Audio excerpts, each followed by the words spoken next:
नमस्कार। ओम श्री परमात्मे नमः। श्रेयान् द्रव्यमयाद्यज्ञा ज्ञान यज्ञ परन्तप सर्वं कर्माखिलं पार्थ ज्ञाने परिसमाप्यते।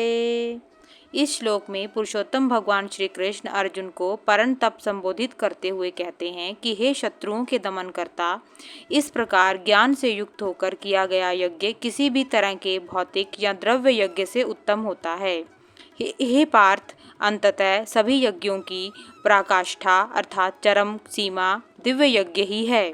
इस श्लोक में भगवान कृष्ण अर्जुन से कहते हैं कि शारीरिक क्रियाओं द्वारा भगवान की भक्ति करना उत्तम तो है, किंतु सर्वोत्तम नहीं है। कर्म कांड करना, उपवास करना, तीर्थ स्थानों का दर्शन करना, मंत्रों का उच्चारण करना आदि सभी उत्तम कार्य हैं, किंतु यदि इन सब क्रियाओं को मनुष्य ज्ञान युक्त होकर करता है तभी इनका वास्तविक लाभ होता है। ये सभी क्रियाएं अच्छी तो होती हैं, किंतु मन को शुद्ध करने के लिए पर्याप्त नहीं होती। जैसे कि यदि मनुष्य धार्मिक कार्यों हेतु धर्म के नाम पर दान पुण्य करता है और इस धन का प्रयोग वास्तविक रूप में मानवता के कल्याण के लिए नहीं होता, तो ऐसे कर्म से मनुष्य सनातन से नहीं जुड़ता, क्योंकि धन का दान वह अपने धर्म या संप्रदाय से आसक्त होकर करता है। ऐसा कर्म ब्रह्मांड के यज्ञ को संपन्न करने में योगदान नहीं होता।